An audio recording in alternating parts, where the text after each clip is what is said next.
Uma boa noite a você que está na companhia da Canção Nova. Obrigado por nos receber aí, agora, nesse instante, nesta hora. Com imenso prazer, a gente começa mais um Além da Notícia. E hoje é um dia felicíssimo para revolvermos a história, mexermos na história. Na nossa história pessoal de fé, que a gente vai recordar tantas coisas, mas também na história de fé da Igreja Católica. E numa história particular do Catecismo da Igreja Católica, que está celebrando, comemorando 30 anos de existência. Mas o mais recente, o mais novo catecismo, porque ele tem uma história que remonta ao século XVI. Mas antes disso também já existiam alguns catecismos ali que alguns padres já estavam formulando como forma de ensinar a fé, a doutrina. Tudo sobre a igreja, sobre nosso Senhor Jesus Cristo. Bom, gente, o tema do programa de hoje é esse, portanto, 30 anos do Catecismo da Igreja Católica, sua última versão, promulgada por João Paulo II em 1992. E para falar deste assunto, um especialista, um mestre na fé, Dom José Aparecido Gonçalves de Almeida, bispo auxiliar de Brasília, doutor em Direito Canônico pela Pontifícia Universidade Santa Cruz de Roma. Já já eu digo mais um monte de coisas que o senhor é, viu? Seja bem-vindo, boa noite. Eu sou um filho da igreja, desejo crescer na fé e crescer na fé servindo a igreja com o ministério que eu recebi pelas mãos de Dom Sérgio da Rocha e acompanhado agora por Dom Paulo também. Né? Olha, um prazer receber o senhor aqui. Faz tempo que o senhor não vinha aqui, Fazia tempo, sim. É uma alegria imensa estar aqui para falar sobre um assunto tão caro e na preparação do qual eu tive alguma participação muito pequena, mas tive. Pois é, e eu quero saber dessa participação, mas eu quero relatar uma coisa aqui. Dom José Aparecido, por onde ele passa, ele é muito amado. E ele é muito amado justamente porque encarna em si este conhecimento maravilhoso da fé, da doutrina, e onde ele passa e semeia, a gente se afeiçoa tanto a ele por causa da palavra de Deus, por causa do Jesus que ele transmite. Dom Aparecido, em 1994, o senhor foi convidado para trabalhar no Conselho Pontifício para os Textos Legislativos, lá em Roma, exercendo a função de adido de secretaria. Em 2010, o Papa Bento XVI nomeou o senhor prelado de honra de sua santidade, subsecretário desse mesmo dicastério aqui, Conselho Pontifício para os Textos Legislativos. O senhor esteve nessa função até 2013, quando veio designado bispo auxiliar de Brasília. Sim. Portanto, foram o quê? Quase 20 anos? 19 anos e meio trabalhando lá, depois de 4 anos de estudos. Trabalhando, vivendo dentro daquele ambiente vaticano. Sim. E o senhor conheceu bastante a história deste catecismo. Veja, Ronaldo, quando estava no seminário, ainda nos últimos anos de teologia, a Santa Sé enviou aos bispos, e lá no caso nosso, nós recebemos também em Santo Amaro, os primeiros esboços, né, do catecismo. Enviou em língua italiana e francesa. Depois, quando eu era já jovem padre, né, Dom Fernando Figueiredo pediu para dar uma olhada naquele texto que tinha sido mandado a ele para dar os últimos pareceres antes da possível publicação. Então, tive esse contato com o catecismo na preparação e, mais tarde, quando foi a época da tradução do catecismo, a Congregação para a Doutrina da Fé me chamou para compor uma equipe de pessoas de língua portuguesa para rever as propostas de tradução feitas pelas conferências episcopais. Propostas muito bem feitas, a nossa tradução é bem cuidada, evidentemente pode ser sempre melhorada, né? E foi preparada aqui no Brasil, levando em conta também aquilo que prepararam os nossos irmãos de língua portuguesa na África, em Portugal, né, e também na Ásia. Então, eu tive contato com essa riqueza imensa de gente que trabalhou na preparação, na revisão da tradução, e conheci alguns dos que participaram da equipe de redação, né, dos 12 cardeais e alguns bispos, né.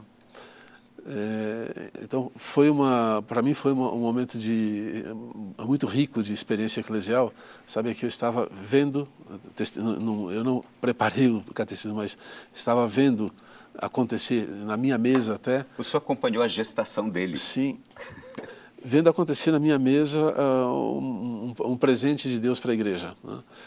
Eu me lembro das dificuldades que a gente tinha quando eu estava no seminário, jovem padre, de preparar algum texto, alguma coisa para alguma conferência, alguma catequese. Nós não tínhamos um compêndio acessível em língua portuguesa. Então, quando veio o catecismo, foi um presente de ouro para nós, né? Certamente, havia pessoas que eram contrárias à publicação de um catecismo porque diziam que ia uniformizar a experiência da fé e a pregação da igreja. E achavam que era melhor ter pluralidade. Agora, a unidade, né, do catecismo, que o catecismo propõe, da qual ele é instrumento, não impede em nada a diversidade dos ritos, das tradições, a diversidade das expressões da vida da igreja, né? Porque ele ilumina. Ele ilumina. Não é? Ele abre caminhos. Pois bem, a gente já está com essa introdução aqui, mas nós temos um trabalho preparado pela nossa equipe para que a gente possa conhecer um pouco melhor de toda essa história.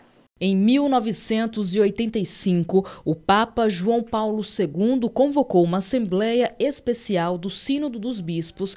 Na ocasião, manifestaram o desejo da promulgação de um novo catecismo. Em 1986, iniciou-se o caminho da elaboração do novo catecismo, com a nomeação da Comissão de Cardeais e Bispos por São João Paulo II para trabalharem nessa empreitada.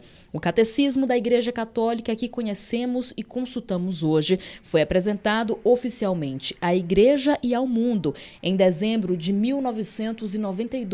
Pelo Papa João Paulo II. A apresentação do seu conteúdo está organizada em 4 partes, a saber, a fé professada, a explicação do credo, a fé celebrada, a apresentação da liturgia da Igreja, a fé vivida, a moral ou exigências dos mandamentos e a fé rezada, a vida de oração da Igreja. Esse conteúdo constitui a riqueza do pensamento da Igreja e o mês de outubro é um mês especial para a Igreja Católica. O Catecismo celebra 30 anos. Em comemoração, a Conferência Nacional dos Bispos do Brasil lançou em março uma série de lives para abordar a importância do documento e sua utilização nos dias atuais. E como uma forma de voltar os estudos para a juventude, em 2011 foi publicada uma versão do Catecismo para os Jovens, mais conhecida como YouCat. Com o prefácio do então Papa Bento XVI, o livro incentiva os jovens a desviarem o coração do que é superficial para fixar o olhar no eterno. E nós vamos mergulhar mais ainda nessa história que você acaba de conhecer aqui do Catecismo da Igreja, deste Catecismo de 92. A gente vai voltar lá no século XVI, a gente vai voltar em séculos anteriores ainda para falarmos sobre essas experiências todas de ensino da fé. Mas antes aqui eu quero mergulhar numa outra história. O senhor é natural de Ourinhos, em São Paulo, primogênito de 4 irmãos. Desde pequenininho acompanhava seu pai, seu Orlando, um vicentino, nas visitas às famílias mais pobres de Ourinhos. E aí, aos 19 anos, o senhor entrou no seminário. O que o senhor lembra dessa fase da sua vida e o quanto ela lhe foi importante até os dias de hoje? Bom, eu me lembro que em pequeno acompanhava meu pai as conferências, as reuniões da Conferência de São Vicente de Paulo. E ele me levava pela mão para me fazer conhecer o sofrimento das pessoas e participar da pequena solução que a gente podia dar em relação às dificuldades das famílias pobres da periferia de Ourinhos, né? Então isso o papai sempre teve muito claro que era um papel dele de educador cristão, né? Depois, em 1974, ele foi chamado por Deus à casa do pai, né? E vamos dizer, aquele vazio que ficou da presença de meu pai na família, eu pessoalmente fui procurar na experiência de fé, né? Aliás, a igreja se aproximou de mim primeiro, não fui eu que me aproximei. Meu pai sempre tinha dado alguns instrumentos para a nossa formação de fé, mas ali pelos 14 anos, que era a idade minha, eu tinha relativizado muito o papel da igreja na vida da gente. Então, o que aconteceu? Meu pai dava muita leitura, mas a igreja se aproximou de mim para consolar minha família. Isso me marcou muito e profundamente, quer dizer, o papel materno da igreja na vida das pessoas que sofrem, né? 2 papéis importantes aí que a gente vai ressaltar também aqui no Catecismo, que ele fala sobre o papel dos pais Sim. no ensino da fé aos filhos, não é? Sim. Outro aspecto de sua vida, rapidamente aqui, na Santa Sé, o senhor foi nomeado comissário para a defesa do vínculo das causas de matrimônio ratificado e não consumado. O que é isso? O que é isso? Mas eu sei que nós vamos chegar agora ali na importância desse tema para tanta gente que tem problemas no casamento, que chega a se separar.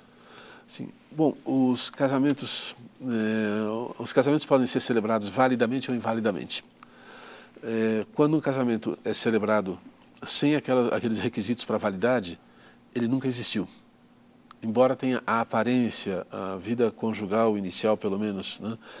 E pode acontecer uma outra coisa ainda, que as pessoas declarem a vontade de assumir uma vida familiar, mas depois não consumem, do ponto de vista da sexualidade, a união conjugal.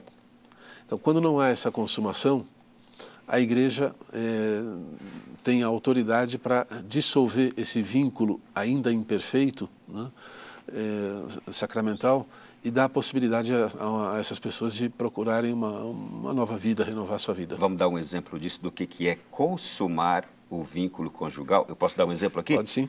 Uma pessoa muito querida, depois do meu casamento, da minha lua de mel, e diz: e aí, meu filho, consumado? O que é o consumado? A união carnal. Você se casa, é preciso que, para o casamento ser consumado, haja a união carnal, a relação sexual sagrada entre um casal abençoado por Deus. Veja, o sacramento do matrimônio se dá pelo consenso dos dois, quer dizer, pelo consentimento que os dois manifestam diante do ministro da igreja, né? E se aperfeiçoa, se completa no altar da vida conjugal, que é o leito conjugal, o tálamo nupcial, como usavam os antigos falar. Então, a primeira relação sexual completa, feita de modo humano, né, ela realiza a plenitude do sacramento do matrimônio. Tá aí. Ó, e está aqui também no catecismo. Essas instruções, esse ensino, esses esclarecimentos, o catecismo traz tudo isso, né, Dom Aparecido? Sim. Mais um aspecto rápido aqui de sua vida. O senhor atuou em diversas comissões interdicasteriais. Que palavra é essa? Nós vamos explicar. São órgãos de governo da igreja, ok? Ok. Para estudar questões de governo da igreja que envolviam a competência de vários dicastérios, dos vários órgãos da Santa Sé, além de várias colaborações ocasionais com outros dicastérios. Quando a gente olha para aquele Vaticano, aquela imagem toda ali, aquilo tudo é um governo inteiro que está ali dentro, não é? Aqueles prédios todos. É só o símbolo, a Praça de São Pedro, a Basílica de São Pedro. Mas ali há uma estrutura de governo todo da Igreja Católica, né? Sim, o dicastério onde eu trabalhava, que até há pouco tempo se chamava Pontifício Conselho para os Textos Legislativos, e agora se chama Dicastério para os Textos Legislativos, com a reforma do Papa Francisco, é um organismo de caráter que tem uma função parecida com a do Supremo Tribunal Federal, de corte constitucional para a Igreja. Os bispos têm poder legislativo que é subordinado ao do Papa. Então, verifica a congruência das normas particulares com as normas universais. Mas, sobretudo, ajuda os dicastérios da Igreja, da Santa Sé, a fazer as coisas de modo juridicamente válido, canonicamente válido e legítimo, de tal modo que o Papa haja justamente e proclame o valor supremo da Igreja, que é a justiça, como o primeiro degrau da caridade. Bom, eu ficaria espantado, como fiquei de fato, quando soube que para a Igreja Católica no mundo inteiro, o tratamento das coisas de caráter legislativo dependia de um dicastério com 9 pessoas trabalhando lá. 9? Se nós formos ver a quantidade de gente que trabalha nos ministérios aqui em Brasília, dá para perceber, sim, evidentemente que não éramos só nós trabalhando nisso. Então, quando havia coisas mais delicadas, nós recorríamos a consultores, recorríamos aos vários assessores que a Santa Sé tem, que são das universidades católicas, são especialistas, técnicos, e também pastores, né? Então, a Igreja sempre une a técnica jurídica canônica ou a precisão teológica com o olhar dos pastores que querem estar presentes na vida do povo, né? Que tem cheiro de ovelha. Rapidamente, o complexo administrativo do Vaticano deve compreender cerca de quantas pessoas, mais ou menos, ali trabalhando diariamente? Olha, na época em que eu estava lá, eu tinha notícia de que havia trabalhando na cidade-estado do Vaticano, no corpo diplomático e nos dicastérios que ajudam o Papa no governo da Igreja Universal, se tratava de umas 3.000 pessoas. Ao todo, para governar toda a igreja. Mas é um número do qual eu não posso dar segurança absoluta. E que hoje também já não... Okay. Já não corresponde, né? Muito bem. Gente, foi apenas uma introdução preciosa, importante, sobre a vida de Dom Aparecido na igreja. Agora vamos para o catecismo. Como é que a gente pode conceituar o catecismo? Nós temos a Bíblia, mas o catecismo, como é que a gente o conceitua? Então, nas primeiras páginas do catecismo, quando fala da fé, né, ele diz que as fontes às quais nós recorremos para conhecer a revelação divina são, a divina revelação são as Escrituras, a tradição e o magistério da Igreja, que nos ajuda a ler a tradição e a Sagrada Escritura. Agora, não basta a Escritura. Eu poderia citar São João, que fala que nem todos os livros do mundo seriam suficientes para falar sobre Deus, né? Sobre a obra de Jesus. Mas vamos lá. O Evangelho foi primeiro pregado e depois escrito, né? E a transmissão da pregação de Jesus e dos apóstolos à geração seguinte, ela é traduzida para nós com a palavra tradição. Traditio quer dizer transmissão, né? Então, a fé primeiro foi transmitida oralmente, e depois, quando os apóstolos começaram a passar dessa para a vida eterna, né? Dessa vida para a vida eterna, começaram a sentir necessidade de transmitir as catequeses feitas pelos apóstolos, por exemplo, Marcos com as catequeses de Pedro, e assim vários outros textos foram sendo escritos.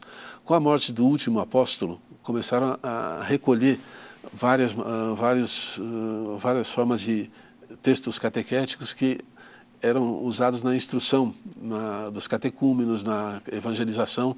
Então sempre houve esse tipo de textos. E continua a liturgia. A liturgia transmite a fé, né? Lex orandi, lex credendi, velho dito latino, que significa aquilo que nós rezamos é aquilo que nós cremos, né? Então a liturgia é uma fonte muito bonita, muito rica da tradição. A pregação dos padres da Igreja, que lê as Sagradas Escrituras e nos dá o verdadeiro sentido delas na vida da Igreja, né? E o próprio cânon das Escrituras nos é dado pela tradição, né? Santo Agostinho diz que só acredita nas Escrituras porque a Igreja diz que são as Escrituras, né? Então, é muito importante que a gente saiba que a Igreja transmite, juntamente com a tradição oral, o texto sagrado que é fonte da nossa fé, né? Mas disso seria melhor para consultar um teólogo, que eu sou um pobre canonista. Eu me lembro sempre de uma frase que a gente escutava muito lá na Itália, que era todo tradutor é um pouco traidor, sim, não é?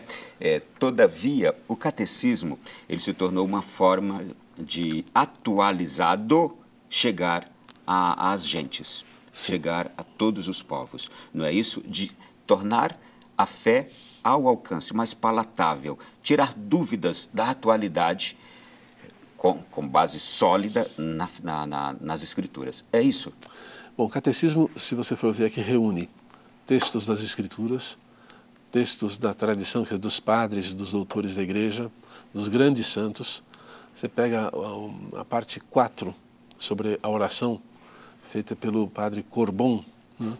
Ele fez praticamente de memória das aulas que ele dava um compêndio sobre a oração, citando Santa Teresinha do Menino Jesus, por exemplo, né? Então, é um texto que é muito rico de experiência vital, né? Mas qual é a função do catecismo? É, sobretudo, dar aos bispos um instrumento para o magistério, né? Para fazer. Então, o Catecismo de Trento foi um catecismo dirigido aos párocos para que alimentasse a pregação dos párocos. Esse catecismo de Trento, diríamos, é o pai desse aqui. É o pai desse aqui. Porque esse aqui, ele tem, em grande parte, algo do Concílio de Trento, né? Que é o Catecismo Romano de Trento. Todavia, ele veio para atualizá-lo. O Catecismo de Trento tem um papel muito importante, porque ele recolhe as definições dogmáticas de Trento sobre os sacramentos, sobre várias coisas que o Concílio definiu sobre a justificação, etc., né? Naquele contexto de um certo conflito com os reformados, com os protestantes. O catecismo da Igreja Católica retoma toda a mensagem, inclusive aquilo que estava no Catecismo de Trento, a mensagem cristã, de um modo resumido, mas com profundidade suficiente, para servir de instrumento para os bispos para formular catecismos nacionais ou diocesanos, né? Recolhe a tradição da Igreja para saber como a Igreja leu as Escrituras e como a Igreja fala de si mesma, mas com uma perspectiva muito bonita. Trento fala muito pouco do Espírito Santo, né? não que desconheça, mas fala muito pouco do Espírito Santo. Se você percorrer as páginas do Catecismo da Igreja Católica hoje, ele é ricamente carregado de menções ao Espírito Santo, ao papel do Espírito Santo na vida dos fiéis, na vida da Igreja, na transformação do mundo contemporâneo numa fraternidade, ou numa casa comum, se quisermos, né? O Espírito Santo tem um papel não só dentro dos limites da Igreja, mas também fora, né? Vamos só voltar aqui nessa história, gente. Dom Aparecido já nos trouxe aqui, e eu quero só trazer aqui para a gente detalhar bem melhor ainda. Ano 1566 surge o primeiro catecismo da Igreja formal, o Catecismo Romano, que nasce posterior ao Concílio de Trento. E por quê? Nós estávamos ali já naqueles momentos cisma provocado por Martinho Lutero com suas teses pregadas nas portas contra a Igreja Católica. A separação provocada por Martinho Lutero foi também uma das razões para que a Igreja convocasse o Concílio de Trento e estabelecesse suas verdades. E para isso se pensou num catecismo. E este catecismo, além de estabelecer todas as verdades que a Igreja cria, ainda era também para orientar, dar ainda instrução aos seus padres. É exatamente isso? Bom, e aliás, esse concílio foi o mais longo da história da Igreja, né? Ele foi bem complicadinho. Olha, de 1545 a 1563, quase 20 anos. A Igreja já sentia uma grande necessidade de reforma interna, né? Reforma nos costumes do clero, reforma no sentido de reavaliar os conteúdos da pregação, né?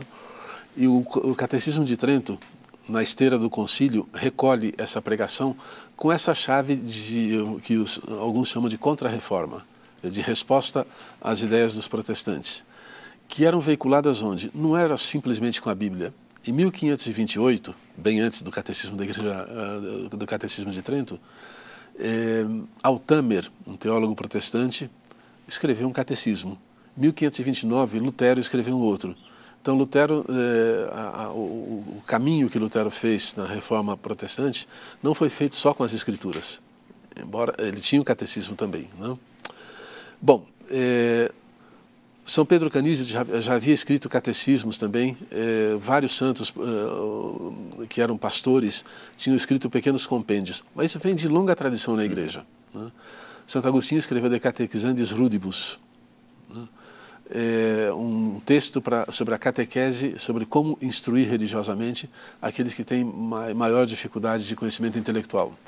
Ao longo da história da Igreja, no Oriente e no Ocidente, foram escritos vários textos. Seria uma ótima definição para o catecismo, né? Como instruir adequadamente aqueles que têm maior dificuldade de entender as Escrituras. Sim. E a vida da Igreja, porque a Escritura é o livro da Igreja, né? Então, é o que nós temos como manual de liturgia da Igreja, é o que nós temos como manual de conhecimento da fé, da história, é a vida da nossa família, né? Inspirado por Deus, né? Iluminado por Deus através de homens santos, né? Bom, o Catecismo da Igreja Católica foi escrito dirigido não tanto à catequese das pessoas, dos mais simples, embora possa ser um instrumento valiosíssimo, mas sobretudo para dar aos bispos um instrumento de segurança na unidade da Igreja, de unidade da fé da Igreja, para escrever catecismos novos, né? E com uma dimensão ecumênica muito bonita, né? Então nós recolhemos aqui textos da tradição oriental, né? Nós temos a tradição... O senhor está falando agora deste novo ou já daquele de Trento? Deste novo. Deste novo. O de Trento tinha ele tinha vamos dizer, uma dimensão apologética muito grande, queria defender a fé católica, né?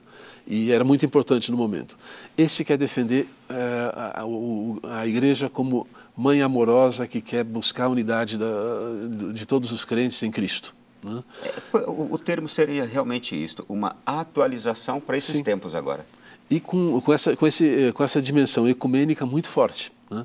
Então, não é um catecismo que responde a ataques, mas é um catecismo que mostra de modo positivo e propositivo a vida da Igreja, a vida dos crentes, o que nós cremos, o que nós celebramos, como devemos viver e a vida de oração nossa. Só voltando àquele primeiro catecismo lá, fruto do Concílio de Trento, naquele tempo conflituoso, o que representou quando aquele primeiro catecismo foi promulgado? O que representou ali para a igreja, para os padres, para os bispos? Foi um catecismo, como dizia, dirigido aos párocos, então era um instrumento para os párocos fazerem a sua pregação. Isso dava segurança. Porque eu imagino que as mentes estavam em confusão com o que Martinho Lutero provocou na igreja, né? Havia uma confusão que já vinha de antes, que era de confusão de filosofias. A filosofia nominalista deu origem à reforma protestante, falando de modo muito pobre aqui, né? Então, havia uma confusão filosófica, intelectual, que redundou nesse tipo de reviravolta religiosa também. O catecismo deu uma segurança aos pastores. O Concílio de Trento, ele criou a figura dos seminários que a gente tem hoje, né? Graças a um bispo português que levou o manualzinho dos seminários dele. Foi um fruto maravilhoso. Foi para ter formação, né? E depois Milão fez o primeiro seminário grande, né? Por São Carlos Borromeu, né? Então, isso mostra que havia uma grande dificuldade de formação do clero. O clero religioso tinha na vida conventual possibilidade de formação. O clero diocesano padecia muito. Então, um catecismo como o de Trento dava o conteúdo para as pregações dominicais dos padres, para aquela catequese, para a celebração dos sacramentos. Isso foi uma riqueza muito grande, né? Agora, tinha esse tom apologético, né, para defender a fé da igreja. Esse tem para divulgar a fé da igreja, tem um caráter mais evangelizador e mais espiritual também, né? A gente vai na história e volta aqui. Sim. Uma pergunta agora importante para quem está em casa nesse instante. O senhor já mencionou quando o senhor falou da sua história, e eu também aqui enfatizei ainda. Os pais são os primeiros evangelizadores de seus filhos. É verdade isso, não é? Verdade. E como deve ser a educação familiar sob essa perspectiva? Olha, o evangelho se difunde muito mais por atração do que por pregação. A vida familiar deve atrair ao evangelho, né? Então, o exemplo dos pais, o porte cristão dos pais, o modo de se relacionar em família, é a primeira transmissão da fé, ou a dos valores cristãos, valor de sociabilidade, fraternidade, de sentido de respeito do valor da pessoa. E as primeiras orações que as mães ensinam às crianças são aquelas que as crianças nunca mais esquecem, né? E quando eu me lembro de um caso que fui atender, logo que apareceu a AIDS, me chamaram para atender uma pessoa que estava sofrendo demais. E na época todo mundo tinha medo dessa doença, ninguém queria atender. Eu perguntei para ele, o que é que você se lembra de oração ainda? Ele falou, uma que minha mãe me ensinou. Olha que bonito. Ele me pediu um abraço, eu falei, o senhor pode me dar um abraço? Eu estava com medo também, não sabia o que era aquela doença. Contagiosa, né? Mas falei, posso. Dei um abraço, ele estava muito mal, já estava com muitas feridas. Vamos rezar a oração que a sua mãe ensinou? Era uma Ave Maria, né? E aquele homem morreu consolado depois com a unção dos enfermos, com tudo mais, né? Está no catecismo esse papel dos pais. Uma outra pergunta breve aqui. E a responsabilidade dos padrinhos de batismo e crisma na vida de um fiel, na vida de uma pessoa? Bom, nós temos aqui no nosso país uma tradição antes que a criança nasça, já temos os padrinhos escolhidos por tradições várias, diferentes, que são não sempre são compatíveis com a fé cristã, né? É isso que eu ia falar. Todas são válidas, todas são compatíveis. Eu também concordo com o senhor que não são.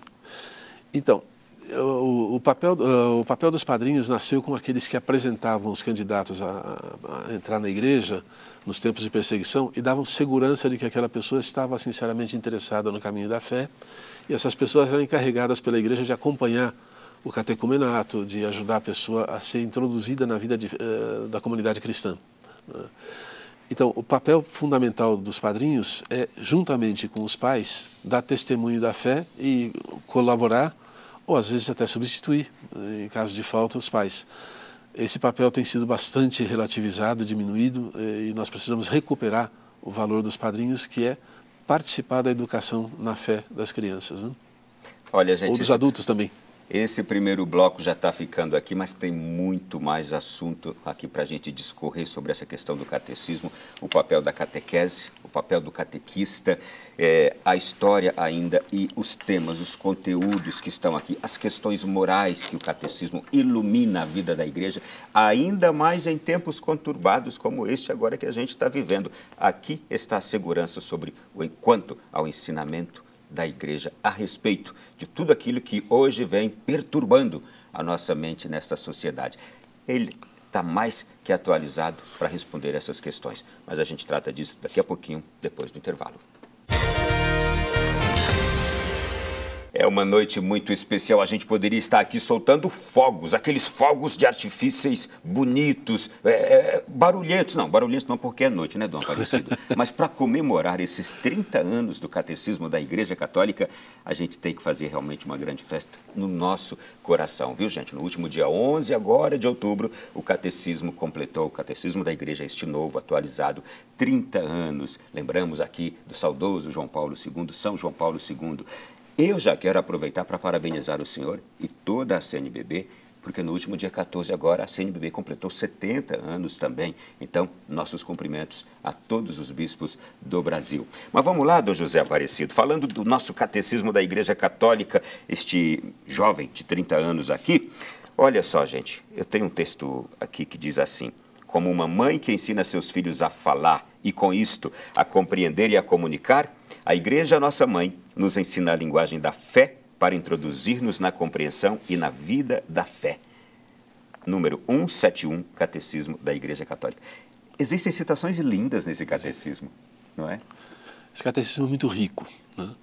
E por detrás da coletânea de textos feitas pelos teólogos, pelos grandes teólogos que trabalharam no texto do catecismo, e com a participação dos bispos do mundo inteiro, há experiências de vida santa. Então, eu creio que uma das coisas mais fundamentais que há por detrás do texto é a santidade da Igreja que se manifesta na sua doutrina, que ilumina o intelecto, que dá calor e fortalece a vontade para que a gente viva como Deus quer nesse mundo e chegue ao conhecimento da verdade plena e um dia seja levado aos céus. Dom Aparecido, é verdade que a doutrina da Igreja jamais é mudada, mas ela é atualizada. Por que eu estou falando isso? Estou fazendo essa citação e pergunta ao mesmo tempo. Porque tem aqui também um outro documento chamado Didaquê, que eu vou perguntar ao senhor o que é, mas ele é conhecido como Instrução dos 12 Apóstolos ou Doutrina dos 12 Apóstolos, um escrito do século I, considerado o catecismo dos primeiros cristãos, não é? A Didaquê, o que foi exatamente? A Didaquê foi um pequeno resumo doutrinal que falava de coisas muito importantes, como, por exemplo, já falava do aborto lá. É mesmo? Do século I já falava do aborto. Que já dizia que, eu agora estou falando de memória, né? Mas que os cristãos têm tudo em comum, menos o leito, que não reconheciam o adultério, né? E falavam da vida cristã, sobretudo com o papel do leigo, né? Evidentemente não com essas palavras, mas que os cristãos são como os outros, são como os outros cidadãos desse mundo, em tudo iguais aos outros, né? Mas tem algumas coisas que diferenciam. Não fazem abortar os filhos, não comunicam no leito, não cometem adultério e por aí afora, né? Então havia alguns valores ligados que eram transmitidos desde os apóstolos, né, já nos primeiros séculos, e foram sendo passados adiante. É uma coisa de iniciação cristã mesmo. Né? E até hoje, acho que vale a pena a gente retomar esse texto e ler, é traduzido para o português, né? Então, a doutrina dos apóstolos, que é o primeiro, que é o papel da Igreja, é transmitir a doutrina dos apóstolos. Né? E eu imagino que naquele tempo de escasso conhecimento, em que poucos tinham acesso, essa instrução aqui, a Didaquê, digamos assim, do primeiro catecismo ou orientação, instrução, ali, ele servia como uma bússola maravilhosa para aqueles que estavam aderindo ao cristianismo em tempos perigosos, porque eram perigosos, havia a perseguição, não era uma religião reconhecida, não é? E tem mais uma coisa ainda. Nós não tínhamos ainda um volume chamado Sagrada Escritura. Embora verdade. Os textos estivessem já escritos nesse período, já tivessem se consolidado, né, nós não tínhamos ainda um volume chamado Sagrada Escritura ou Bíblia. Né? Nós tínhamos os rolos do Antigo Testamento, a versão da 70 para o grego, e cartas e textos dos apóstolos que estavam sendo conhecidos pelas comunidades. Né? Então, a Didaqué teve um papel muito bonito, né, de dar uma espécie de colante àquela formação catequética oral, e era um manual de catequista praticamente, porque pouca gente sabia ler. O nosso produtor e diretor Tassi está dizendo aqui, Ronaldo, e era também prevenção e defesa contra as heresias. Exato. E um símbolo de unidade daquela fé que estava crescendo. Exatamente. Pululavam, a gente tem uma ideia meio idílica da unidade dos cristãos no começo, nos Atos dos Apóstolos, né? Os cristãos tinham tudo em comum, dividiam seus bens com alegria, etc. Mas ali havia muita divisão. Né? As comunidades joaninas começaram a enfrentar a gnose logo no começo. Né? E assim, divisões por várias razões. Né? Então, esse texto ajuda a ter um critério de unidade. E era praticamente para os doutores ou para aqueles que eram os catequistas das comunidades, né? Para os mestres da doutrina, porque o povo não sabia ler, não. Então, o catecismo não era um texto popular, como as escrituras também não eram. Né? Era um texto que ajudava os pastores a pregar e a continuar a transmissão oral da fé ao longo das gerações. Então, o catecismo, aliás, a Didaqué, que não recebeu o nome de catecismo, né? O nome catecismo foi empregado pela primeira vez, se eu não vou errado, precisamente por Altamer, por um protestante, e por Lutero, depois pelos católicos, mas as obras de conteúdo catequético já pululavam na igreja, né, para dar unidade. Então a gente sai do século I e a gente volta para os dias de hoje. Qual a importância hoje daquilo que se fazia lá no passado e que hoje se faz atualizadamente Sim. na nossa catequese? A importância da catequese e do catecista, do catequista. Sim. Depois do Concílio Vaticano II, houve uma espécie de desejo ardente de renovar todas as coisas na igreja, que nem sempre foi um desejo ardente de renovar tudo na continuidade da fidelidade àquilo que nós recebemos. O São Vicente Lérins, o Lerran, ele dizia que a fé, que o dogma, ele evolui numa harmonia interior, ele evolui sem se contradizer. Então, a expressão da fé da igreja pode evoluir. A evolução harmônica do dogma, o nome que ele dá a isso.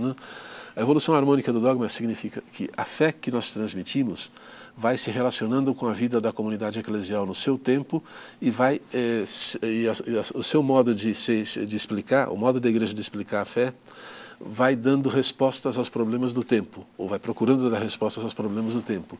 Então, se transforma na fidelidade. Eu não posso dizer que o verbo de Deus não era Deus, embora eu possa dizer isso de muitas maneiras ao longo da história, né?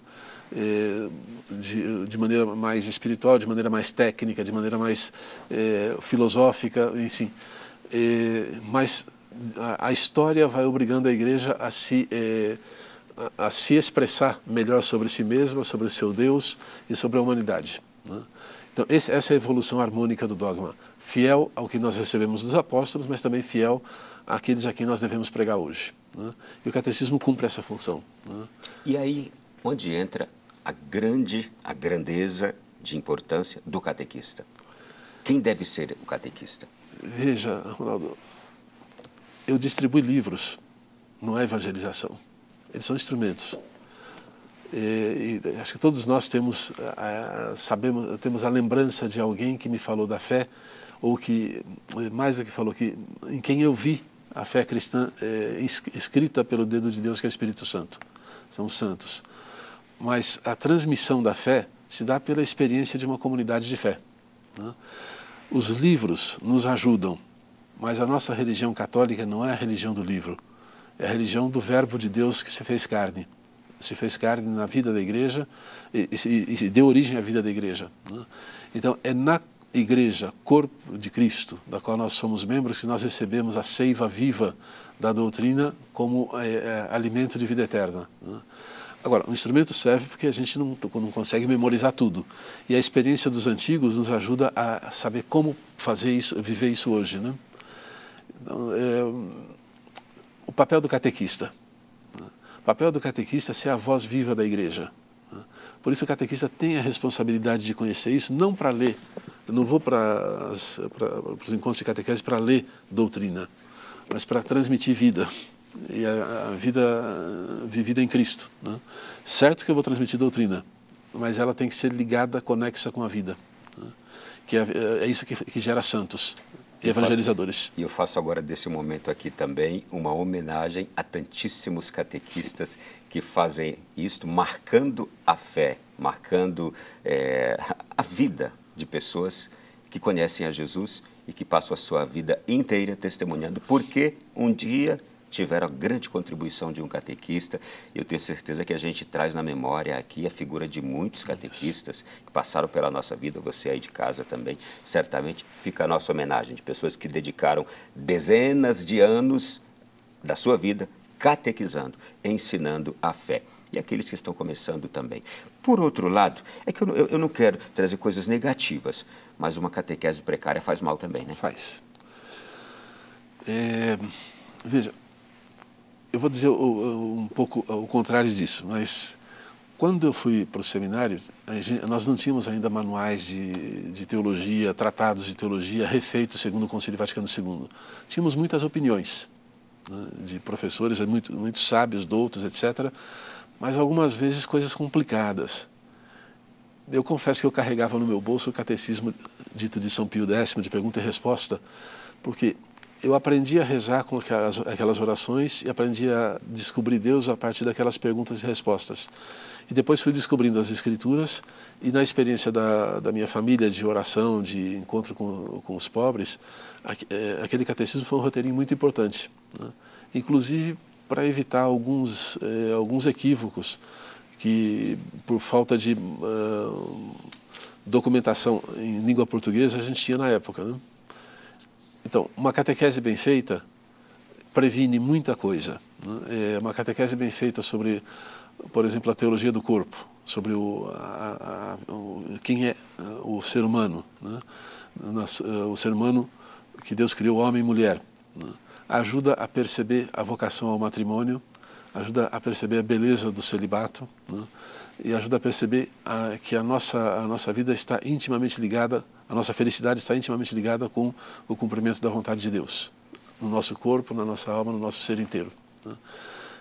Isso, a vida da moral sexual a gente toma por aí, né? De modo muito positivo. Agora, quando falta isso, e falta uma concepção personalista e também metafísica da pessoa humana, a nossa vida afetiva passa a ser determinada pelos impulsos, pelas pulsões, aquilo que é simplesmente um desejo se torna, inclusive na legislação, direito. Um desejo não é direito. Vamos dizer assim, eu já tive algum desejo de ser violento com alguma pessoa, mas não era direito meu, de reagir duramente. Não posso me submeter a esse desejo e causar violência nas pessoas, né? Enfim, uma catequese bem feita ajuda a preparar a pessoa para a vida, né? E para a vida aqui na Terra, viver feliz aqui na Terra, e se a gente procurar o conhecimento da verdade, perseverar até o fim, até a vida eterna.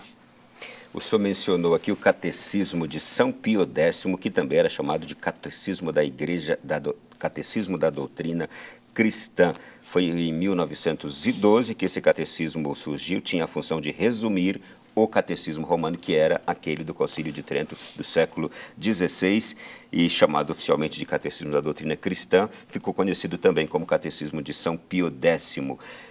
O que ele trazia exatamente? O senhor mencionou agora, mas ele trazia perguntas e respostas? Perguntas e respostas. Hoje nós não valorizamos suficientemente a memória no aprendizado. Então, Eu, quando entrei na escola, nós tínhamos que decorar tabuadas, decorar verbos, decorar conjugações de verbos e por aí afora. Hoje preferem não fazer isso.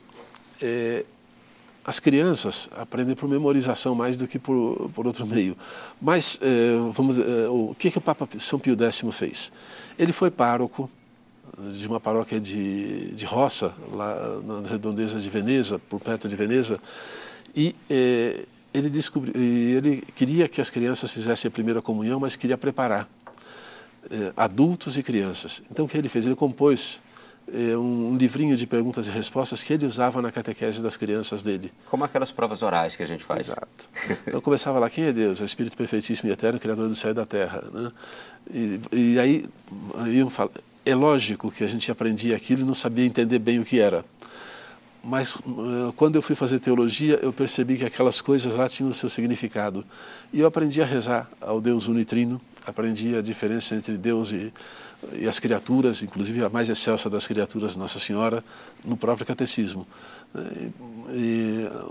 O sentido do pecado, né, o caminho da felicidade, que são os mandamentos da lei de Deus, isso eu aprendi naquele catecismo. Depois, o caminho da fé foi aprofundando. O que é que São Pio X fez? Como pároco, ele fez um caderninho que ele usava na catequese, era escrito à mão. Né? Depois, como bispo arcebispo acho que foi arcebispo de Milão, patriarca de Veneza, ele mandou fazer esses catecismos para todos os párocos das paróquias dele usarem, e como Papa ele deu à Igreja esse presente também. Né? Era um resuminho para a formação dos fiéis, né? Preparar as pessoas para os sacramentos. E veja, quem é esse Papa? São Pio X foi o Papa que deu a possibilidade às crianças de receber a Santíssima Comunhão. A partir de que idade? 7 anos. 7 anos de idade. Né? Então, a Igreja, até aquele momento, recebia uma comunhão os religiosos depois de ter feito um retiro anual, etc. Era muito raro. Confessavam demais e comungavam um pouco. Hoje a gente está meio invertido, a gente comunga demais sem se confessar muito. Né? Então, sem a devida preparação. Já é um puxãozinho de orelha. Já é um puxãozinho de orelha importante esse. E a gente precisaria recuperar, não privar as crianças do alimento eucarístico. Né?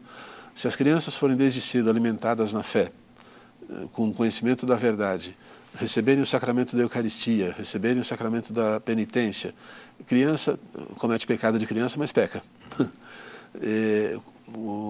Se elas começarem a descobrir o sentido da fé, da verdade, do bem, o pecado vai ser uma experiência de possibilidade de encontro reconciliador com Deus. Né?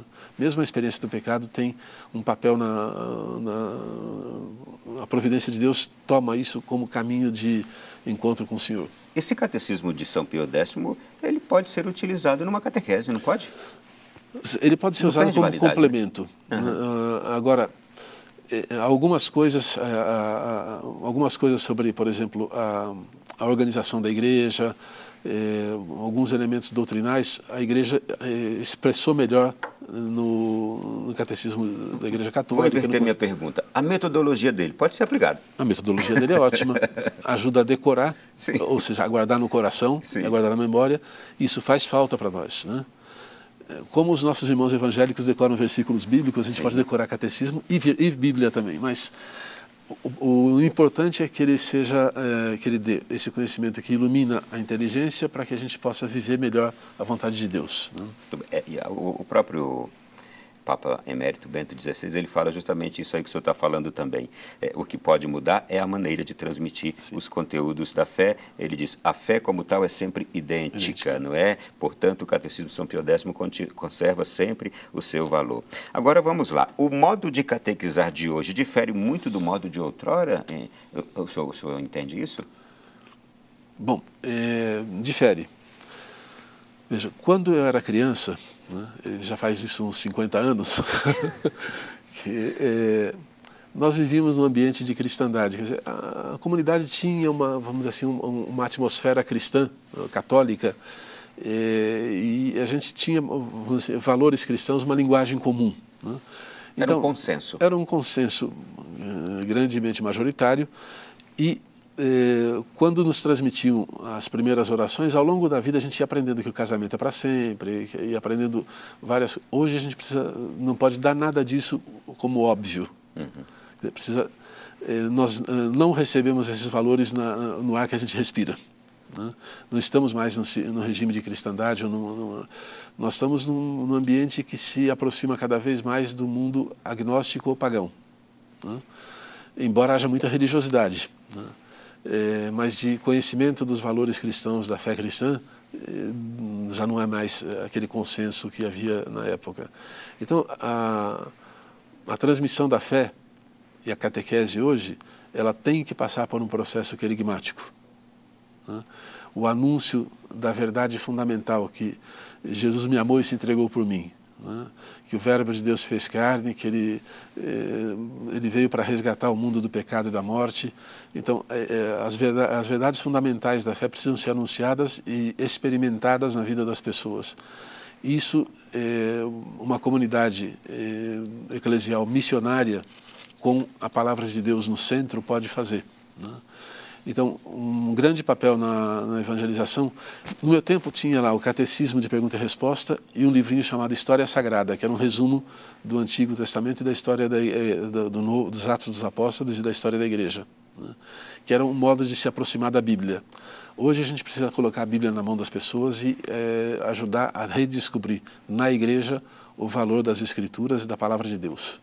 Podemos concluir que foi por causa disso que nasceu este catecismo aqui, porque na década de 80, me lembro aqui, olha, 1985, o Papa João Paulo II convoca uma assembleia especial, sinodal, para tratar na vida da Igreja sobre os frutos do Concílio Vaticano II, o senhor já até nos relatou isso também, e aí naquela ocasião alguns bispos manifestaram o desejo de promulgar um novo catecismo, isto é, atualizar aquele catecismo do século XVI, esse também de Pio X, que a gente falou aqui.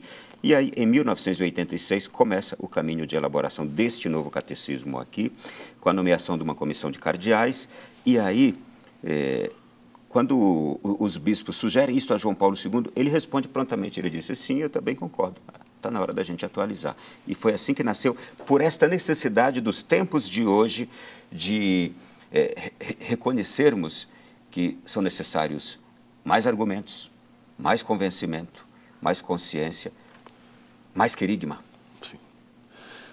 Ronaldo, quando eu cheguei em Roma, eu conheci alguns homens, professores de teologia, que tinham feito, anos antes desse encontro com o Papa, uma reunião com o cardeal Ratzinger, para dizer para levar ao Papa o desejo dos professores de teologia de ter, e também de colaborar, na formulação de um catecismo. Me deram um pequeno esquema e ele falou assim, olha, se esse pedido, o cardeal Ratzinger na época disse, se esse pedido não vier da igreja, de boa parte da igreja, é difícil de realização, porque nós estamos ainda saboreando os frutos, o magistério do concílio, né? Ele disse, olha, justamente para que o magistério do concílio seja colocado de forma orgânica num texto, que nós precisamos disso. E eu conheci algumas dessas pessoas, né?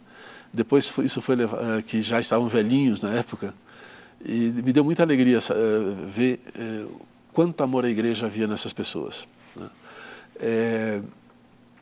Depois o cardeal Ratzinger se encarregou de levar ao Papa São João Paulo II e esses professores de vários países do mundo, mas que ensinavam em Roma, foram suscitando nos bispos também o desejo. Daí, naquele sínodo, ter aparecido isso, né? Os bispos já sentiam necessidade, mas foram estimulados a apresentar também essa demanda ao Papa. E o Papa prontamente aceitou, né? Então, o catecismo é fruto de uma necessidade da Igreja, vamos dizer assim, de reorganizar o magistério da Igreja a partir dos olhares do Concílio Vaticano II e de oferecer na vida pastoral dos bispos um instrumento que fosse capaz de dar formação catequética, de dar um roteiro básico para a formação dos catecismos diocesanos ou nacionais ou regionais, né? E para nós que somos pregadores, quanta coisa rica a gente pode buscar aqui, né? Então, não basta dar um catecismo a uma pessoa, É preciso que o catecismo seja um instrumento de evangelização querigmática e depois catequética, que vai aprofundando pouco a pouco as coisas, juntamente com as escrituras. E João Paulo II, quando ele promulga esse catecismo, ele diz que era justamente uma resposta àqueles anseios do Concílio Vaticano II.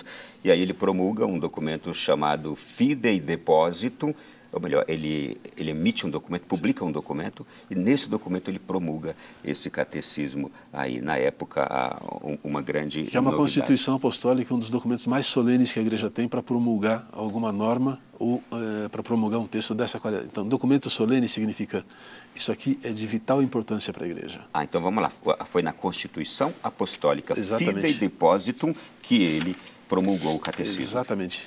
Tá aí, importante saber disso. Fidei Depositum. Fidei Depositum. Então, a Constituição Apostólica, ela cria alguma coisa na igreja. O termo Igreja. Fidei Depositum é importante dizer para as pessoas que estão nos ouvindo. Depósito da fé. Depósito da fé. O que era o depósito da fé? Nós tomamos de empréstimo essa expressão da tradição jurídica romana. O depósito eram os bens que uma família tinha para passar para a geração seguinte. O depositum fidei são os bens que Jesus deixou aos apóstolos e que tinham que ser transmitidos à geração seguinte. Então, o depósito da fé é o tesouro doutrinal, sacramental, litúrgico da vida da Igreja, né, que deve ser transmitido fielmente, né, e adaptado, segundo as necessidades, nas coisas acidentais. Então, essa Constituição Apostólica mostra que aqui está recolhido de modo resumido, o volume é dessa grossura, mas é resumido, né, a imensa riqueza da pregação da Igreja, da tradição da Igreja, que nós podemos consultar em outras obras também. Hoje nós temos já disponíveis no Brasil em língua portuguesa. Eu queria saber justamente isso aqui. O Catecismo da Igreja, ele é fruto de quais fontes? Ele é constituído, trabalhado, elaborado, sobre quais fontes? Somente a Palavra de Deus ou outras também? Então, nós temos aqui no Catecismo fontes que são a Palavra de Deus, sem dúvida nenhuma. As fontes da tradição, que são os padres e os doutores da Igreja, comentários dos evangelhos, homilias, documentos doutrinais, tratados teológicos feitos pelos primeiros bispos da história da Igreja, né? Textos filosóficos e doutrinais dos grandes doutores da Igreja, né? Que mais? Documentos magisteriais do magistério ordinário do Romano Pontífice, do magistério solene do Papa, do magistério solene do Colégio Episcopal, os concílios, os 20 e tantos concílios que nós tivemos até hoje. Então, o catecismo recolhe todo esse material e a tradição espiritual da Igreja também, né? Vai recolhendo desse material aquilo que dá um pouquinho de carne ao esqueleto doutrinal do depósito da fé. Podemos dizer, aqui neste catecismo, uma coleta dos 2000 anos de cristianismo, daquilo que há de mais precioso. O que há de mais precioso é aquele baú do qual nós retiramos coisas novas e velhas, né? Tá aí. Olha, e remete a outros textos bonitos também que nós temos, aos quais nós temos acesso hoje. Bom, há uma estrutura nele, não é? Sim. Daqui a pouco a gente vai falar sobre essa estrutura, mas eu já quero fazer uma pergunta difícil para o senhor, para ficar para o próximo bloco. Já há necessidade de uma nova atualização por causa dessa mudança de época que a gente está vivendo agora? Vamos ficar para depois, no próximo bloco. Voltamos já já. É a sequência do nosso Além da Notícia da noite de hoje, especialíssimo, 30 anos do Catecismo da Igreja Católica, mas a gente está falando de 2000 anos de história da bela fé que professamos. Somos cristãos, somos católicos e aqui há uma riqueza, há uma beleza tão grande, há respostas para tudo que eu e você vivemos todos os dias. Há respostas para tudo aqui no Catecismo da Igreja Católica. Eu estou exagerando, Dom? Não. A resposta para as coisas fundamentais da nossa vida cristã, tudo está aqui, tudo está aqui, né? Você tinha me feito uma pergunta antes sobre se precisa mudar. Que eu quero voltar nela aqui agora, porque a gente vê que os tempos mudam velozmente. A gente vê que, inclusive, há pessoas que querem mudar a fé cristã, introduzir elementos novos na fé cristã, tirar alguns outros elementos da fé cristã, questionam até a palavra de Deus, questionam o catecismo. O que a Igreja diz sobre tudo isso? A igreja entende que há necessidade de já atualizar esse catecismo de 30 anos? Nós precisamos lembrar que a Sagrada Escritura é Cristo, é a palavra de Deus, né? E o verbo de Deus que está lá, tudo na Escritura aponta para Cristo. Não está nas nossas mãos mudar as Escrituras, né? O Catecismo da Doutrina da Igreja Católica traz o depósito da fé, tirado das Escrituras, da tradição, explanado pelo magistério da Igreja. Em algumas expressões ele pode ser atualizado. Por exemplo, bom, só para dizer, depois da promulgação em 1992, muitos bispos mandaram retoques sobre citações mal feitas e tal, mas não mudaram o conteúdo, né? Então a Igreja, em 97, com um outro documento, tem um nome aqui... Melhorou a linguagem. Melhorou a linguagem, deu mais Letam Urmam Opere, né? Que é o Alegramo-nos grandemente, né? Então o Papa falou assim que agradeceu aos bispos por terem mandado essas ajudas, retocaram algumas coisas, alguns textos um pouquinho desproporcionais. Eu me lembro de um que eu fui procurar sobre os anjos. Tinha um número enorme sobre os anjos que podia ser diminuído. Por quê? As verdades de fé têm elas têm uma hierarquia também, né? Então a gente não pode ficar falando dos santos arcanjos, metade do catecismo, e deixar Jesus Cristo com um artigo só. Nosso Senhor é o centro da nossa da revelação e da nossa vida cristã. Bom, voltando, depois disso, houve dois retoques. Uma imprecisão, um texto que falava sobre o ministério diaconal, que era o ministério diaconal era tratado como um grau do sacerdócio, quando é um grau da ordem, né? E uma outra coisa sobre algum retoque sobre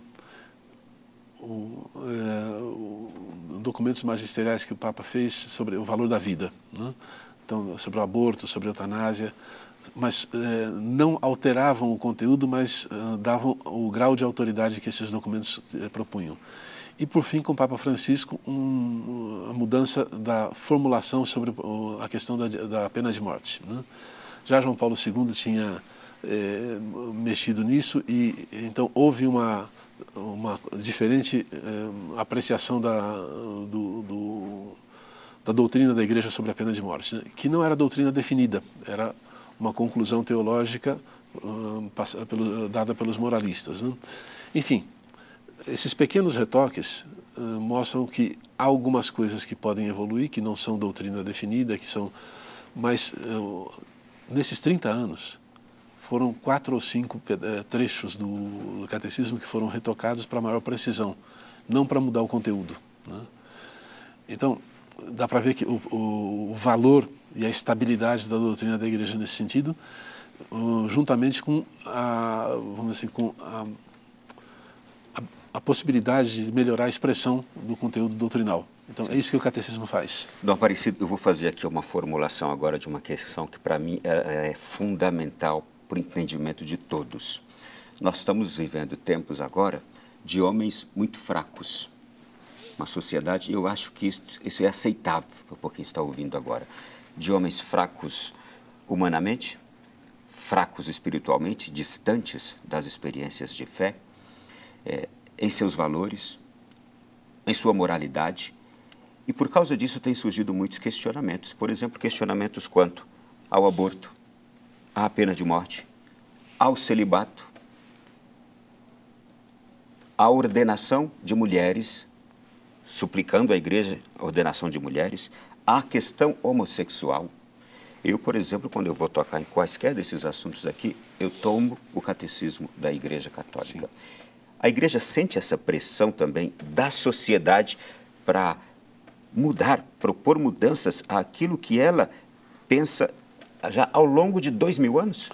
Não só vindas de fora por parte da sociedade, mas também no interior da Igreja, vindas por parte de pessoas que têm eu não digo aqui maldade, não, é que tem uma grande sensibilidade para problemas delicados como esses, mas que tem e que fazem, vamos dizer assim, que o amor com que eles olham para os problemas e para as feridas das ovelhas fazem com que não tenham aquela firmeza ao responder de acordo com o Evangelho, né? No tempo de Jesus havia divórcio, né? Quando perguntam a ele o que fazer, se era lícito, por qualquer motivo divorciar, o que é que ele responde? No princípio não era assim. Moisés dizia que eu porém vos digo, o homem deixará sua mulher, deixará sua família e se unirá sua mulher e serão uma só carne. Portanto, o que Deus uniu, o homem não separe. Jesus foi misericordioso e, vamos dizer assim, aliviou, para usar uma linguagem mais nossa, em muitas coisas. Nessa questão da unidade do casamento e da indissolubilidade, ele foi duríssimo.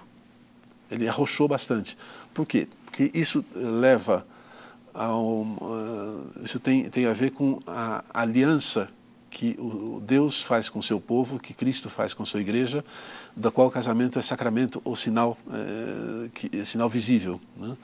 Então, se ele cede, evidentemente depois a compreensão das fragilidades é imensa, a gente vai compreender sempre, vai fazer até um apostolado, uma pastoral para casais de segunda união, etc, etc. Porém, a gente não pode tergiversar no princípio, né?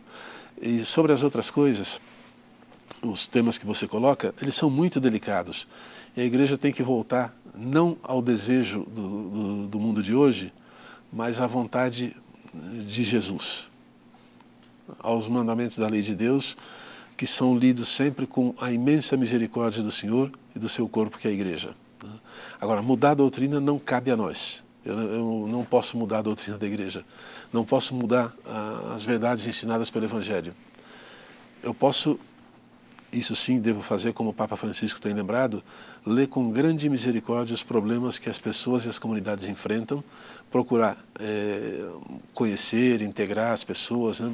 Acompanhar, integrar, né? Eu posso aqui concluir de uma forma que eu estou compreendendo? Há um amor maior, há uma verdade maior que deve mover e conduzir a minha sensibilidade para com pessoas e situações vividas por elas. Sim. E eu quero até exemplificar algo aqui, que inclusive se alguém souber me dê notícias.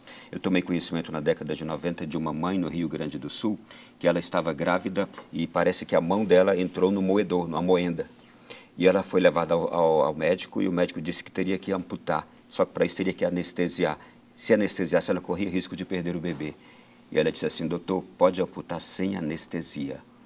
E depois, quando nasceram, eram gêmeos e se tornaram padres no futuro. Eu queria até que alguém me recordasse de quem é essa história, porque os padres estão lá no Rio Grande do Sul. Aquela mulher teve ali um amor maior, há uma verdade maior. Quando o senhor me falou, e eu compreendo também isso, a sensibilidade até de pastores da igreja, que tendem a admitir, a aceitar essas questões aqui, por amor ao rebanho, é a hora de se refletir isto. Mas é necessário um amor maior a uma verdade que está acima também da dor de pessoas assim. Que é redentora dessas dores. Isso é um termo importante. Sim. Esse momento do programa é importante. Veja, o Papa Bento XVI usava uma expressão em duplo sentido, em dupla direção. Caritas in veritate. A caridade deve ser vivida na verdade. Mas depois ele invertia também. Veritas in caritate. A verdade deve ser vivida com a máxima caridade. Eu não posso ser um apologeta, um doutrinador que blatera contra o mundo, contra as desgraças desse tempo e não tem nenhuma caridade. Quer dizer, o que salva, no fim, o que sobra da nossa vida cristã no céu é a caridade, é a perfeita comunhão com Deus, né? Mas eu não posso negar a verdade em nome de uma pretensa ou pretestuosa caridade, né? O amor e a luz da verdade estão juntos, né? Então, eu não sei como explicar isso melhor, eu precisaria ser um teólogo, um filósofo, não é meu campo, eu sou canonista, então eu sei falar de lei, mas a primeira lei da igreja é a lei da perfeita caridade, né? Que depende do conhecimento da verdade. E a perfeita caridade não pode negar a uma verdade, a verdade. Uma das obras de misericórdia que o Papa Francisco tanto proclamou no ano da misericórdia, obra de misericórdia espiritual, é ensinar os ignorantes, quer dizer, evangelizar aqueles que não conhecem a verdade. É porque realmente o que acontece no mundo de hoje é que existem pessoas aos montes, ignorantes da verdade, desconhecedoras da verdade, E aí são essas pessoas que provocam esses questionamentos e que chegam a sensibilizar até mesmo membros da igreja, né? E veja, e nós precisamos atuar com uma humildade total nesse campo. E muitas vezes reconhecer uma impotência. Sim. Nós não somos senhores da verdade, não somos donos da verdade. Cristo é a verdade. Nós não somos senhores dele, ele é nosso Senhor. Então nós somos servos da verdade. Servidores que devem ajudar, que devem diminuir para que Cristo apareça, né? Então, na proclamação das verdades, nós devemos agir com extrema humildade e compreender os caminhos que as pessoas fazem. Aqui, se me permite prolongar um pouquinho, pensando, por exemplo, nos discípulos de Emaús, né? Jesus tinha dito para todo mundo ficar em Jerusalém. Eles desistiram e foram embora, foram descendo 11 quilômetros até Emaús, dando as costas para Jerusalém, tudo que tinham vivido lá. E Jesus não falou assim, eles estão me traindo, não. Ele foi atrás, foi conversando com eles. Eles perceberam depois que o coração ardia quando Jesus falava, e ao partir o pão, eles reconheceram Jesus desapareceu. E aqueles corações que estavam perturbados pela escuridão durante o dia, ao cair da tarde, foram iluminados pela presença de Jesus e voltaram a Jerusalém durante a noite, caminho perigoso, né? Mas eles foram e voltaram para a comunidade de fé. Jesus caminhou um bom tempo com eles, no caminho contrário à verdade que ele tinha ensinado, para que eles voltassem e descobrissem essa verdade nele, né? Isto é, existem questões, situações, vivências que só serão resolvidas e compreendidas sob a luz de Cristo. Nós não somos os moralizadores do mundo, nós somos testemunhas de Cristo. Se a luz de Cristo ali não chega a esses corações, não terão como enxergar. Não. Vamos seguindo aqui. A gente falava da estruturação desse catecismo. Como é que ele está estruturado justamente para responder a esses questionamentos todos? Ele está estruturado em 4 partes. A primeira parte é a profissão de fé, aquilo que nós cremos. A segunda parte é como celebramos a nossa fé, a liturgia. E fala dos meios de santificação. Quer dizer, a primeira parte ilumina a inteligência, a segunda parte é como nós fecundamos o nosso coração, e a liturgia nos ajuda a viver, a expressar isso na vida. Depois vem os mandamentos, a terceira parte, que são as normas morais, né? Então, do conhecimento de Jesus se depreende um modo de celebrar, mas também um modo de viver, né? Então, daí vem a doutrina social da igreja, daí vem os mandamentos da nossa vida afetivo-conjugal, da vida comunitária e por aí afora. E, por fim, o segredo da vida cristã, que é a oração. A quarta parte, que ela, embora pareça muito pequena, para mim é uma das partes mais bonitas do catecismo, né?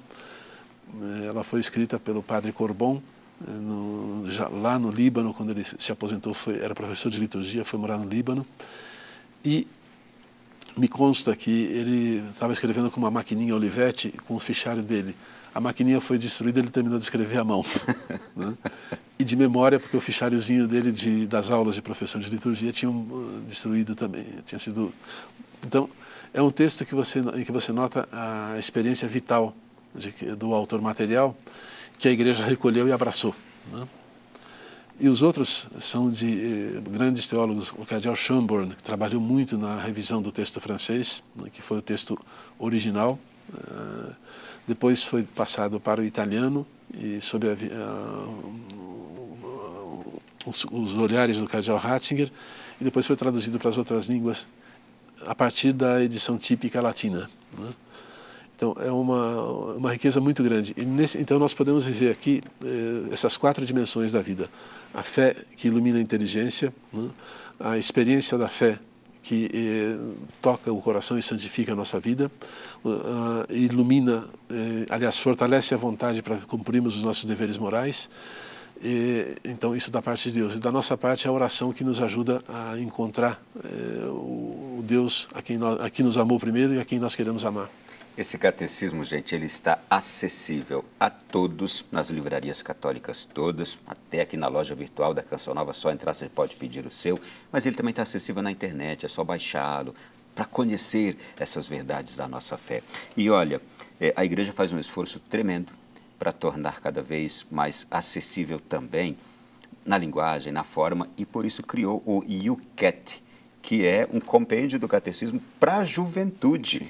O YouCat foi distribuído aí numa das Jornadas Mundiais da Juventude. Mais um esforço para chegar também aos jovens com uma linguagem apropriada, né? Sim.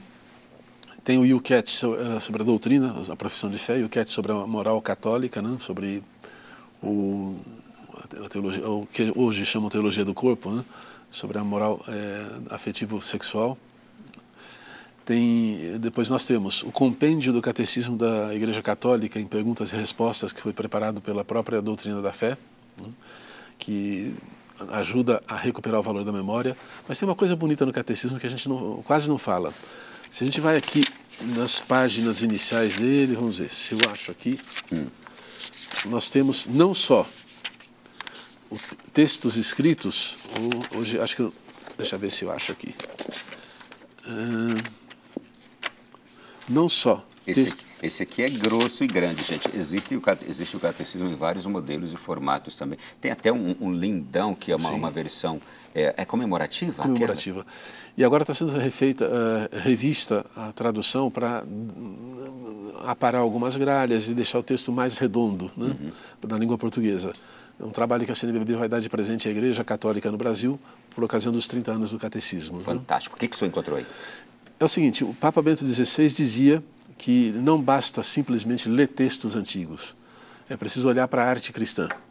A iconografia, a música, são meios de transmissão da fé.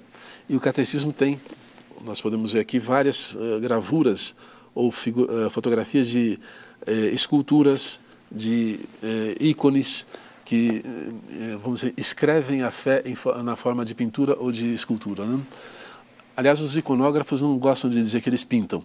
Eles escrevem aquele dogma de fé, aquele mistério mariano, eles escrevem a fé, né? É um modo de teologia orante. Então, é muito importante que as nossas igrejas sejam enfeitadas de modo catequético, né? Ou seja, adornadas de modo catequético. Que não haja igrejas e construções esdrúxulas, porque o ornamento, a iconografia, as esculturas e o modo de fazer a arquitetura eclesiástica também transmite a fé, ou não. Sim. Com o YouCat, com esses compêndios que se foram extraídos do catecismo para falar uma linguagem jovem e atingir a juventude, eu só acho que a igreja está conseguindo, está alcançando a juventude. O que precisa mais? Olha,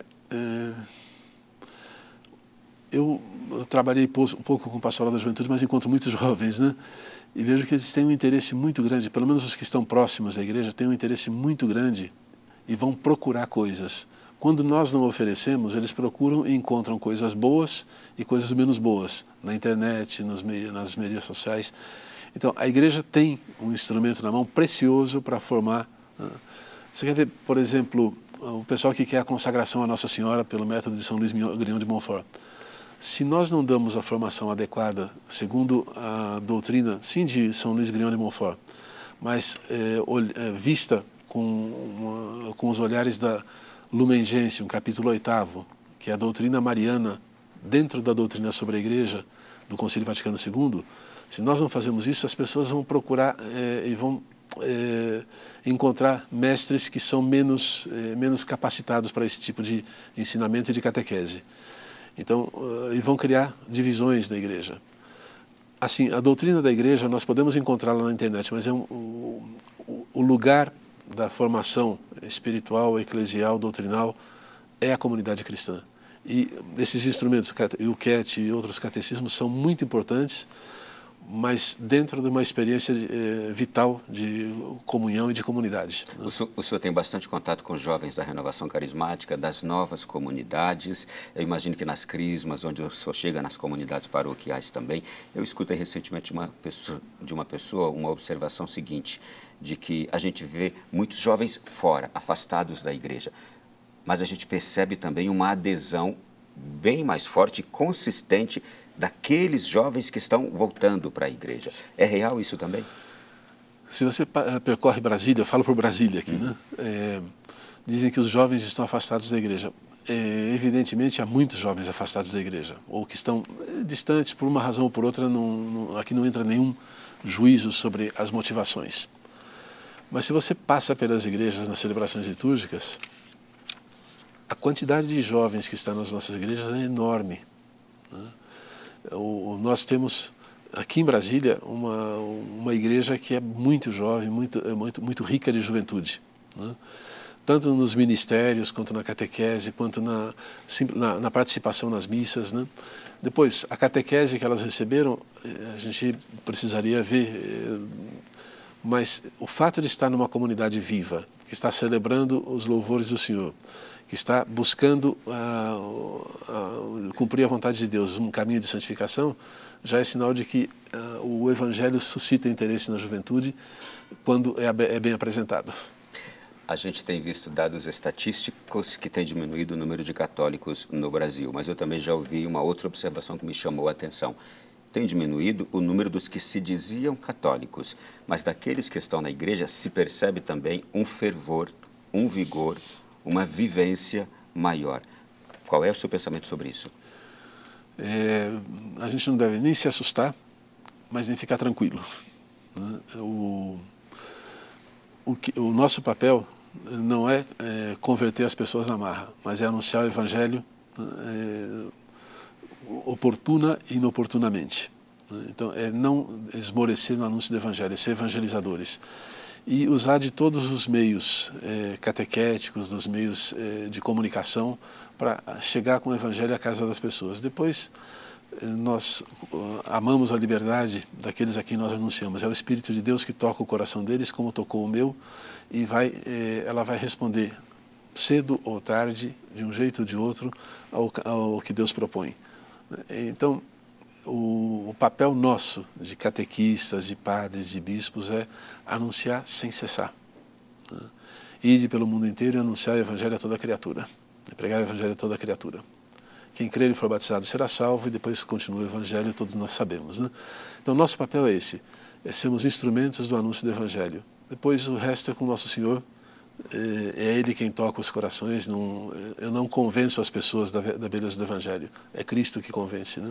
Todo bispo é mestre na fé, é mestre em espiritualidade, são os nossos pais dentro da igreja. Como é que, recentemente, os senhores estiveram reunidos em assembleia aqui no Brasil? Como é que os bispos veem o trabalho que a igreja faz? Eles fazem autocrítica, eles refletem, eles percebem que precisam fazer algo diferente? Como é que é a igreja quando se reúne, os seus bispos, o que falam sobre isso? Bom, nós temos aprovado nos últimos anos alguns documentos sobre evangelização, as diretrizes gerais da ação evangelizadora, o papel dos leigos, né? As comunidades eclesiais missionárias, a iniciação cristã, os documentos sobre o ministério da palavra, né? Então, é tudo em ordem à evangelização. Evidentemente, nós conversamos com muita franqueza nas assembleias, de modo firme, e nos questionamos mutuamente. Não por motivo de gosto pela altercação, mas fazendo essa revisão comunitária dos nossos métodos de ação evangelizadora, nós possamos propor à igreja metodologia nova, como dizia São João Paulo II naquele documento Novo Millennium Neunte. A evangelização não tem método novo, o nosso método é Cristo, né? Mas é preciso que haja um novo ardor, novos métodos. Eu falei uma coisa meio estranha, não tem método novo, quer dizer, não tem conteúdo novo. Mas é preciso evangelizar com novo ardor, com novos métodos e com uma alegria imensa, de ter a alegria do Evangelho, né? Então, os nossos bispos são muito generosos, são muito atuantes nesse campo da evangelização, e eu acho que, eu vou ser um pouco fanista aqui, né? Eu tenho uma admiração muito grande pelo episcopado brasileiro, porque é um episcopado que procura traduzir fielmente as coisas do magistério da igreja na realidade que nós vivemos, e enfrenta as dificuldades, enfrenta críticas, enfrenta muitos problemas com a alegria de quem quer evangelizar. Nós sofremos, mas estamos aí pedindo a Deus a graça de ser evangelizadores e anunciadores do Evangelho, pastores com cheiro de ovelhas, né? Mas também sermos homens capazes de levar o bom odor de Cristo às ovelhas. Muito bem, gente. Nós conversamos com Dom José Aparecido. Foi um prazer enorme poder celebrar com o senhor aqui os 30 anos do catecismo que o senhor acompanhou o nascimento. Esteve ali no Vaticano ao lado de São João Paulo II, quando ele foi promulgado também, e logo posteriormente. Muito obrigado pelas experiências, pela explanação sobre a beleza desse documento que a gente tem como instrução para a nossa vida católica no dia a dia.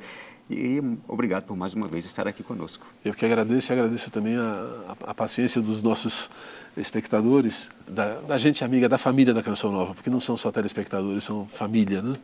E peço a Deus que nos abençoe a todos e nos faça evangelizadores com grande garra, com grande tenácia, né? Somos evangelizadores, anunciadores do Evangelho, todos, não só os bispos. E todos catequistas também. Todos catequistas. Por favor, deixe-nos a sua bênção agora. O Senhor esteja convosco. Ele está no meio de nós. Abençoe-vos Deus Todo-Poderoso, Pai, Filho e Espírito Santo. Amém.